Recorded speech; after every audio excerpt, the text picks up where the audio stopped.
Pernahkah kamu berpikir kenapa sebuah perusahaan memutuskan untuk menjadi TBK? Atau kenapa perusahaan besar seperti Telkom Indonesia harus mempertahankan statusnya sebagai perusahaan terbuka? Lalu, apa sih IPO dalam perusahaan dan apa saja yang termasuk di dalam prosesnya? Yuk kita bahas satu persatu. TBK adalah singkatan dari terbuka. Artinya, perusahaan sudah go public alias menjual sebagian sahamnya ke masyarakat lewat Bursa Efek Indonesia. Nah, Telkom memutuskan untuk menjadi perusahaan TBK karena beberapa alasan penting. Yang pertama, untuk memperkuat modal perusahaan.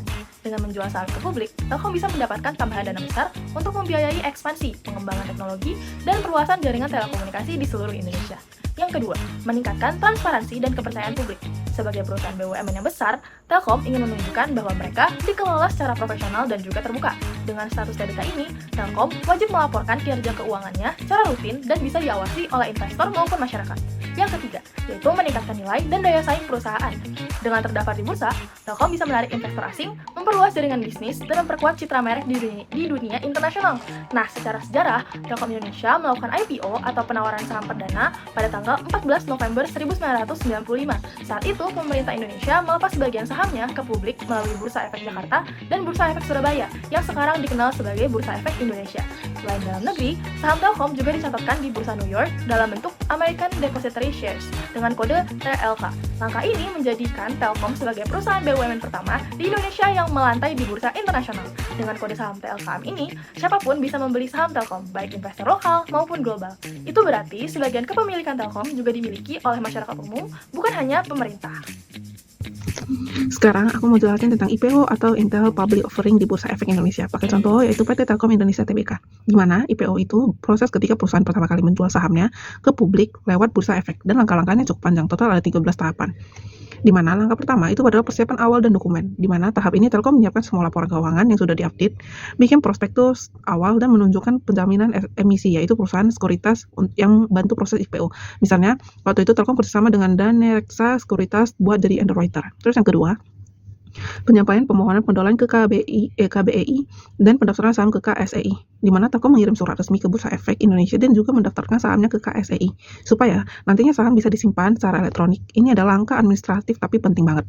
Terus yang ketiga adalah perjanjian pendahuluan pencatatan saham diberikan oleh BEI, di mana setelah dokumen awal diperiksa, BEI mengasih persetujuan sementara, yang dimana artinya Telkom sudah bisa melanjutkan ke tahap pendaftaran resmi. Di sini BEI basically bilang, oke, kamu bisa lanjut ke prosesnya.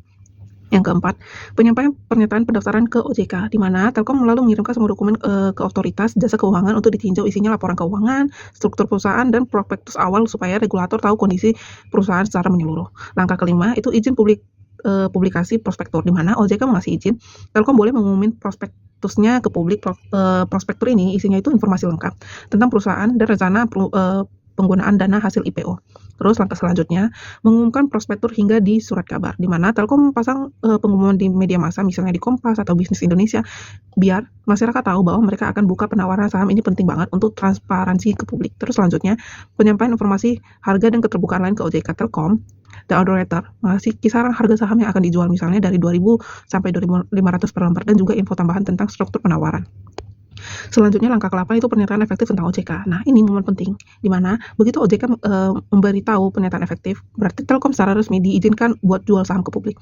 Semua dokumen dan persyaratan udah dinyatakan lengkap dan sesuai aturan. Selanjutnya, pengumuman tambahan prospektur di surat kabar, di mana kalau ada revisi atau tambahan informasi, Telkom harus mengumumkan secara publik, misalnya secara pembarui data tentang jumlah saham untuk investor institusi.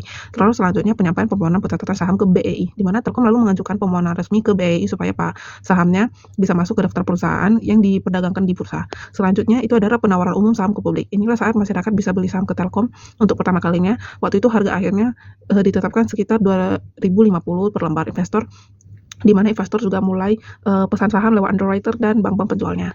Terus langkah selanjutnya ada persetujuan pencatatan saham dari BEI, di mana BEI kemudian kasih surat resmi bahwa saham Telkom sudah siap dicatat dan bisa diperdagangkan, di mana di sinilah Telkom dapat kode saham yang sekarang dikenal dengan TLKM. Dan terakhir itu adalah pencatatan dan perdagangan di saham BEI, di mana saham Telkom akhirnya resmi diperdagangkan di pasar reguler. Menurut saya, secara keseluruhan proses IPO Telkom ini menunjukkan di mana proses perusahaan bisa membuka dari publik dan transparan dan profesional. Dari persiapan dokumen, audit keuangan, sampai akhirnya sahamnya dibeli masyarakat luas di Bursa Efek.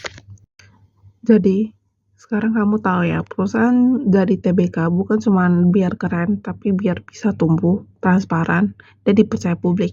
Kalau kamu tertarik, siapa tahu nanti kamu juga bisa jadi salah satu pemegang saham perusahaan besar di Indonesia.